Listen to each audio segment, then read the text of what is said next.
Welcome back to our lecture series on nanostructural materials, science and technology. I am Professor Ashutosh Tiwari from the Department of Materials Science and Engineering at the University of Utah. In the previous lecture, we introduced the foundations of crystallography. We defined what a crystal is, explored the idea of unit cell, and studied the Brillouin lattices and the 7 crystal systems. We also looked closely at cubic structures, simple cubic, body-centered cubic, and face-centered cubic, as well as the hexagonal close-packed structure. Along the way, we examined coordination numbers and atomic packing factors. These are the building blocks of crystallography. Today, in this lecture, we will take the next step. Atoms in crystals are arranged in 3-dimensional patterns, and to describe these patterns, we need a consistent language for directions and planes. We will introduce Miller indices as a systematic way to label planes and directions, then move into reciprocal lattices and Brillouin zones. From there, we will see how diffraction arises and why X-ray diffraction is such a powerful tool for analyzing materials. Finally, we will connect these ideas to nanoscale crystallography, where size, strain, and surface effects can drastically modify classical diffraction patterns. Planes and directions are the foundation of crystallography. When metals deform plastically, they slip along specific crystallographic planes and directions. Similarly, X-ray diffraction only occurs when certain planes satisfy Bragg's condition. Even in nanomaterials, where crystals may be just a few nanometers across, the choice of active planes and directions control strength, optical response, and catalytic activity. Miller indices provide a systematic shorthand to describe planes and directions in crystals. Parentheses or round brackets are used for planes. Square brackets are used for directions. The indices come directly from where a plane or a direction intercepts the axis of the unit cell. This notation gives us a precise way to describe crystallography. For instance, the 100 plane is perpendicular to the x-axis but extends infinitely along y and z.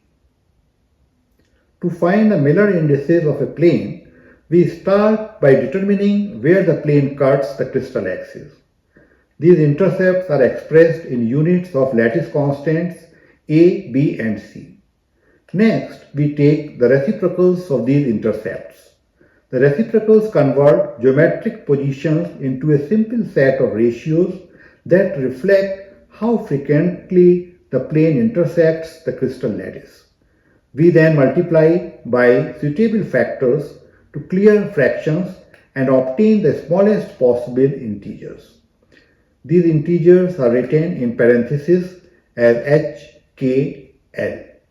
This concise notation identifies the orientation of planes within a crystal lattice and directly relates to X-ray diffraction.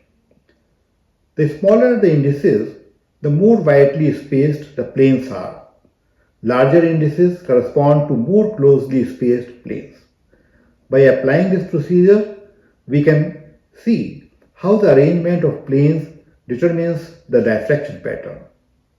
When determining Miller indices, the origin should be chosen so that it does not lie on the plane we are analyzing.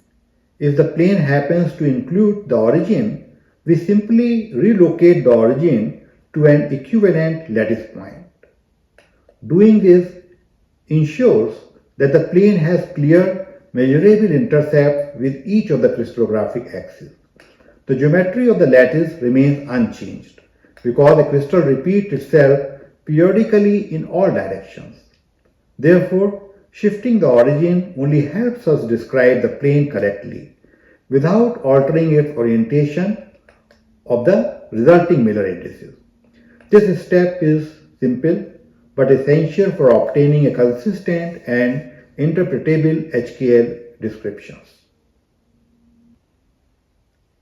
In order to see how the origin is shifted, let us look at the example here. The beige plane initially passes through the original origin O, so we cannot define the intercepts properly. To fix this, we shift the origin to an equivalent lattice point O' that lies outside the plane. This transition gives us a new reference frame without changing the orientation of the plane. After the shift, we can now read the intercepts clearly. The plane is parallel to the x-axis, so the intercept is at infinity, giving a reciprocal of 0.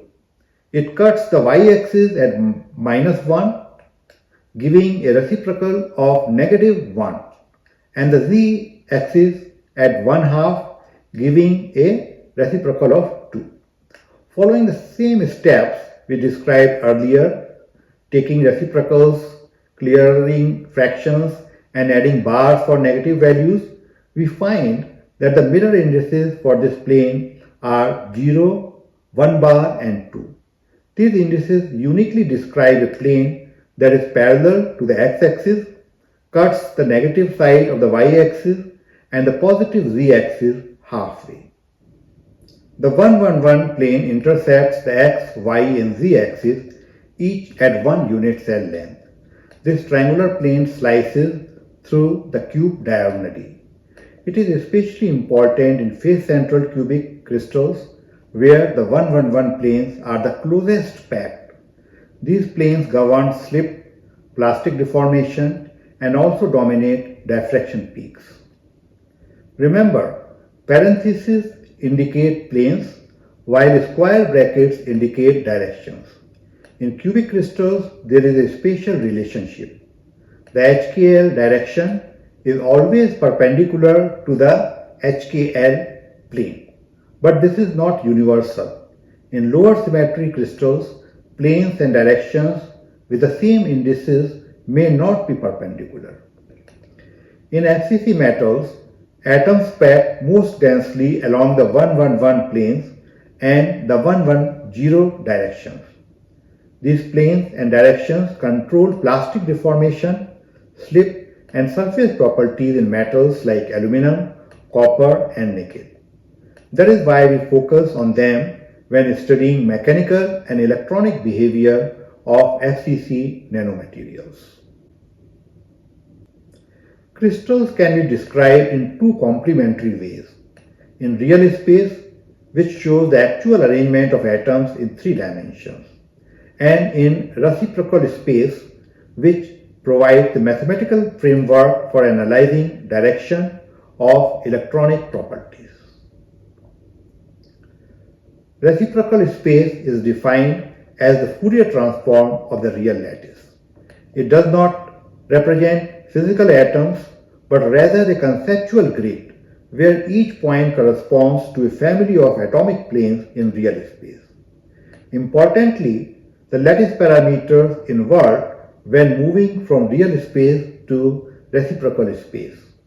For a cubic lattice, A star equals 2 pi divided by A, and similarly for B and C.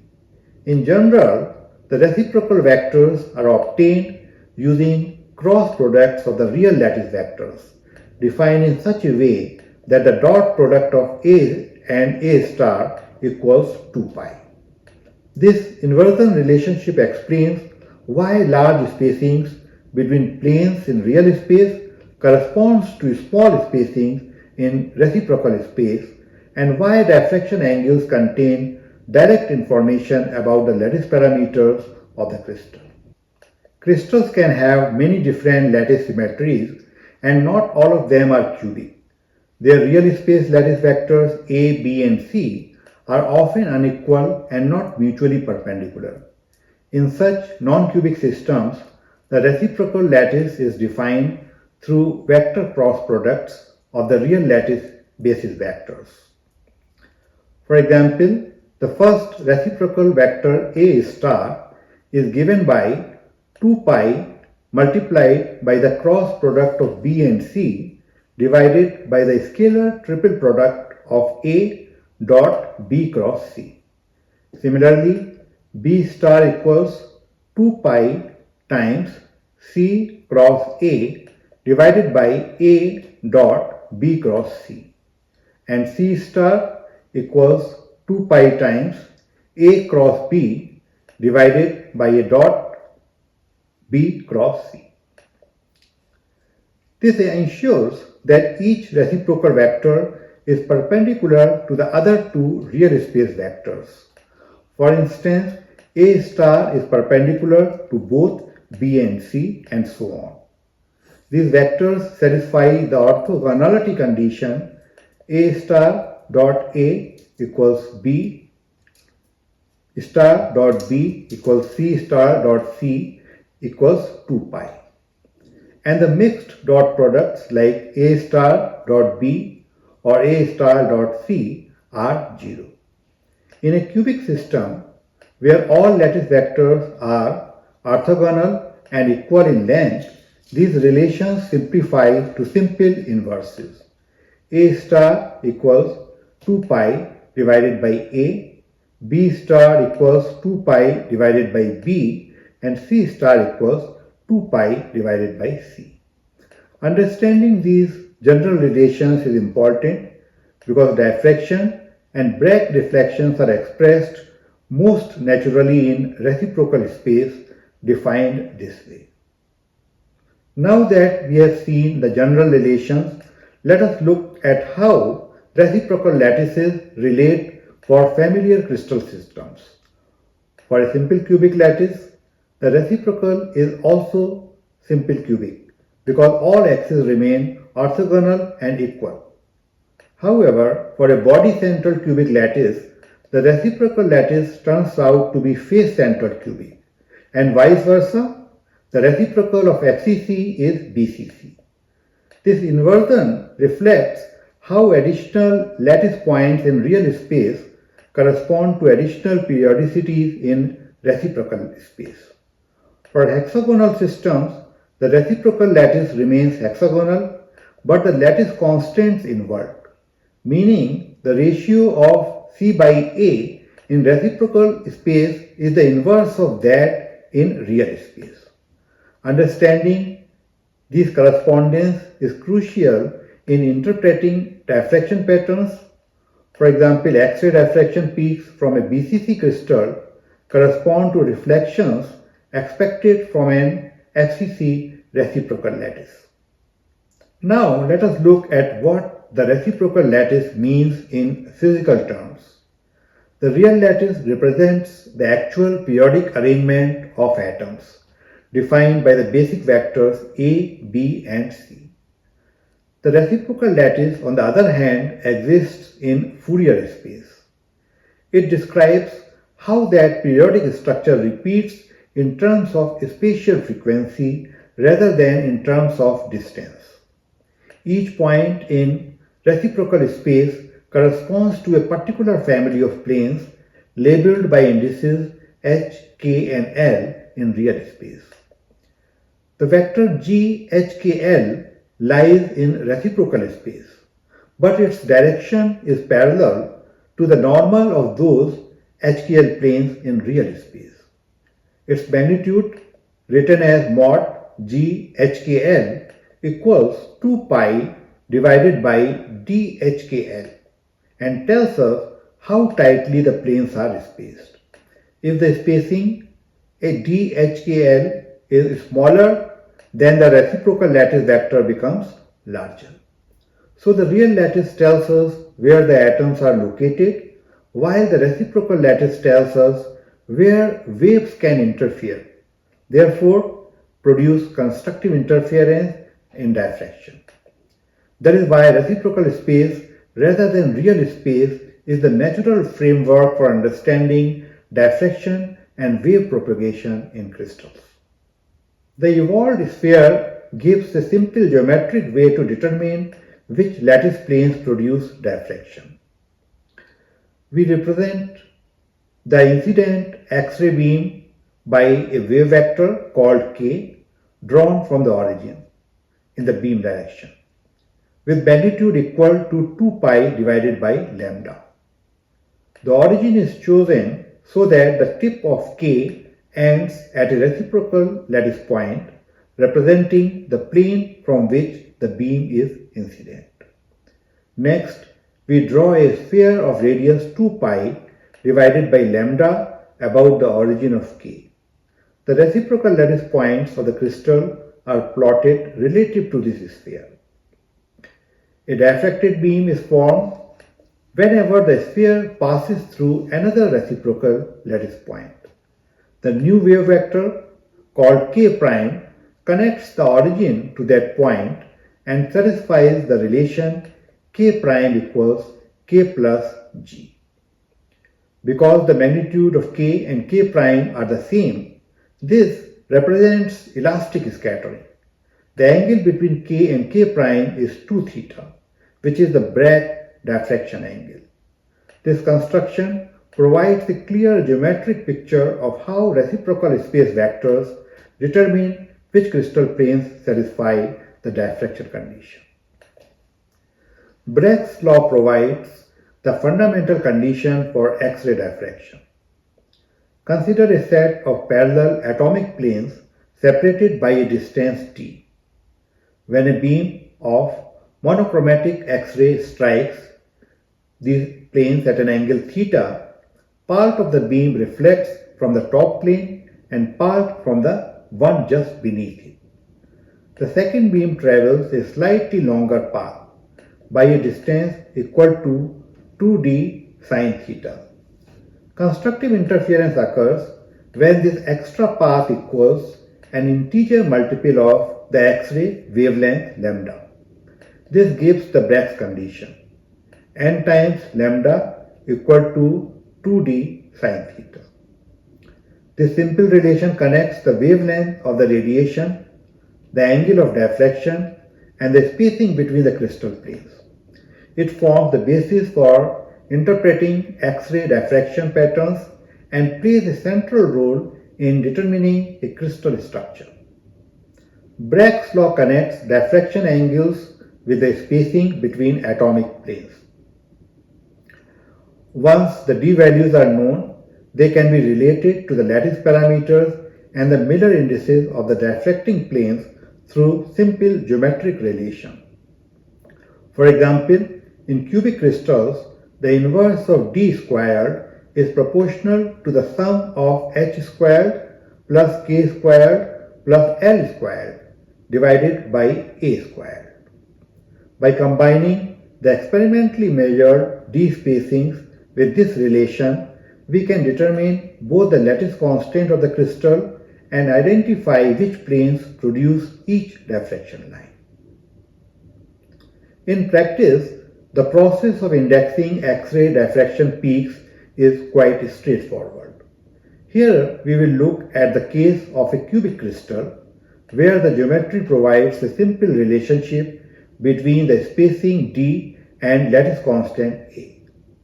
This table lists 3 diffraction peaks observed at 44.5, 64.7 and 81.8 degrees. To index these peaks, we first calculate the d values for each using Bragg's law. Next, we calculate 1 divided by d squared for every reflection and then normalize the results by dividing each by the smallest value. The resulting ratios corresponds to the quantity h squared plus k squared plus l squared, which is characteristic of a cubic lattice. By comparing these experimental ratios with the theoretically possible values, we can identify the Miller indices of each reflecting plane. In this example, the ratios are approximately 1 to 2 to 3, which correspond to h squared plus k squared plus l squared values of 1, 2 and 3. These map directly to the planes 1, 0, 0, 1, 1, 0 and 1, 1, 1 for a cubic crystal. Once the reflections are indexed, the lattice parameter can be obtained using the relation A equals D multiplied by the square root of h squared plus k squared plus l squared. Each reflection gives one estimate of the lattice constant, and taking the average of all of them provides the final value. Bragg's law tells us the geometric condition for constructive interference, but there is only one part of the story. Even if a set of planes satisfies the condition n lambda equals 2d sine theta, we may not always observe a diffraction peak in the pattern. This happens because interference can also occur between waves scattered by different atoms within the same unit cell. The amplitude of each reflection is described by a quantity called the structure factor, written as FHKL. It depends on how atoms are positioned within the crystal's basis. For certain combinations of H, K and L, the scattered waves cancel each other exactly, making the structure factor equal to 0. Such reflections are known as systematic absences. For example, in a body-centered cubic structure, reflections occur only when the sum of H plus K plus L is even. In a face-centered cubic crystal, reflections occur only when H, K and L are all odd or all even. Recognizing these conditions allows us to determine not just the lattice type, but also important details about the atomic arrangement inside the unit cell. Before proceeding further, let me introduce another powerful way to represent a unit cell, called the Wigner-Seitz cell. To construct the Wigner-Seitz cell, we connect a central lattice point to all of its nearest neighbors. Then, for each connecting line, we draw a perpendicular bisector.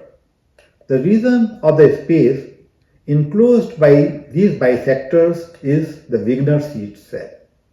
In simple terms, it is the set of all points that are closer to the chosen lattice point than to any other.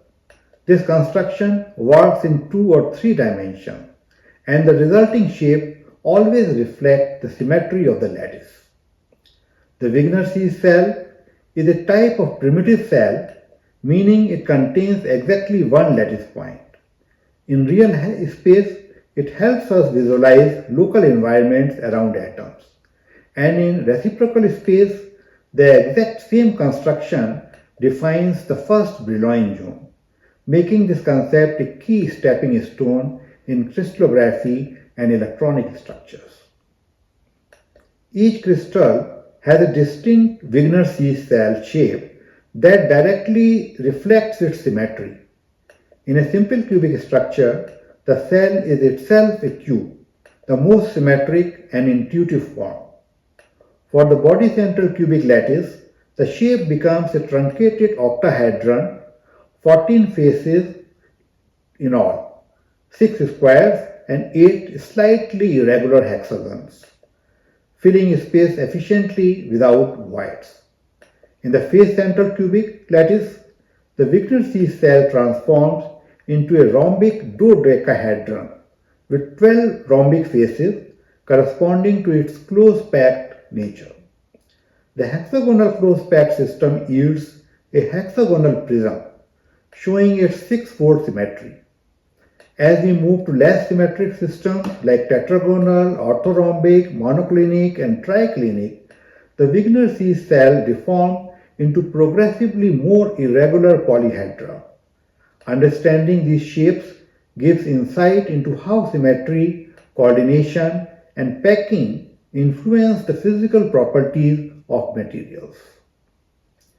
Now that you understand what a reciprocal lattice is and how we define a Wigner-Seitz cell, let me introduce a closely related and very important concept, the Brillouin zone. In real space, The Wigner-Seitz cell is the region that is closer to one lattice point than to any other. In reciprocal space, we apply exactly the same construction, but now to the reciprocal lattice, and the result is called the first Brillouin zone. It represents the fundamental region that contains all unique wave vectors or K points for electron and phonon behavior in a crystal.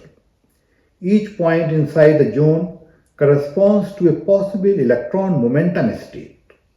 The boundaries of the zone play a crucial role in band formation because wave interference at those boundaries opens up energy gaps. So the Brillouin zone forms the foundation of electronic band structure, linking the geometry of the lattice to the quantum states of electrons. Now that we understand what a Brillouin zone represents, let us look at how its shape depends on the type of crystal structure. Remember, the Brillouin zone is constructed in reciprocal space, so its geometry depends on the reciprocal lattice, not the real one. For a simple cubic lattice, the reciprocal lattice is also simple cubic, so the first Brillouin zone is cube. For a body-central cubic or BCC real lattice, the reciprocal lattice becomes face-centered cubic, and its Brillouin zone takes the shape of a rhombic dodecahedron which has 12 rhombic faces and is one of the most symmetric polyhedra in crystallography. Conversely, for a face-centered cubic or XCC real lattice, the reciprocal lattice is a body-centered cubic whose Brillouin zone is truncated octahedron composed of 14 faces, 8 regular hexagons and 6 squares. Finally, for hexagonal close packed, the reciprocal lattice is also hexagonal, giving a hexagonal prism Brillouin zone. Each of these shapes defines the unique set of allowed K vectors for electrons or phonons motion in the crystal. When materials are reduced to the nanoscale, their diffraction behavior changes dramatically. In bulk crystals, many thousands of lattice planes reinforce each other to give sharp, well-defined diffraction peaks. But in nanoparticles, only a few planes repeat coherently. So, the diffracted waves lose long-range reinforcement, producing broader peaks. This is described by the Shearer equation, which allows us to estimate crystallite size directly from the peak width. In addition to finite size, lattice strain and internal defects can slightly shift or further broaden the peaks, providing clues about internal stress and microstructural disorder. As a result, analyzing both the position and the shape of X-ray peaks becomes a diagnostic tool for nanoscale structure. Thus, X-ray diffraction of nanomaterials tells us not only what phase is present, but also how large the crystallites are and how strained or stable the lattice is. This lecture summarizes the essential knowledge of crystallography. We begin with unit cells and Bravais lattices, the geometric framework that defines atomic symmetry and packing. Miller indices provided a concise way to describe planes and directions, giving a direct connection between crystal geometry and physical properties such as slip and deformation. The concept of the reciprocal lattice translated this periodicity into reciprocal space, where Bragg's law established the link between interplanar spacing and diffraction angle. Wigner-Seitz and Brillouin zones extended these ideas, defining symmetry regions that are central to diffraction and electronic structure. Finally, we saw how the same diffraction principles apply at the nanoscale, where peak broadening and shifts reveal additional information about crystallite size, strain, and lattice stability. Together, these ideas form the foundation for interpreting diffraction data and understanding how atomic scale arrangements determine the measurable properties of materials.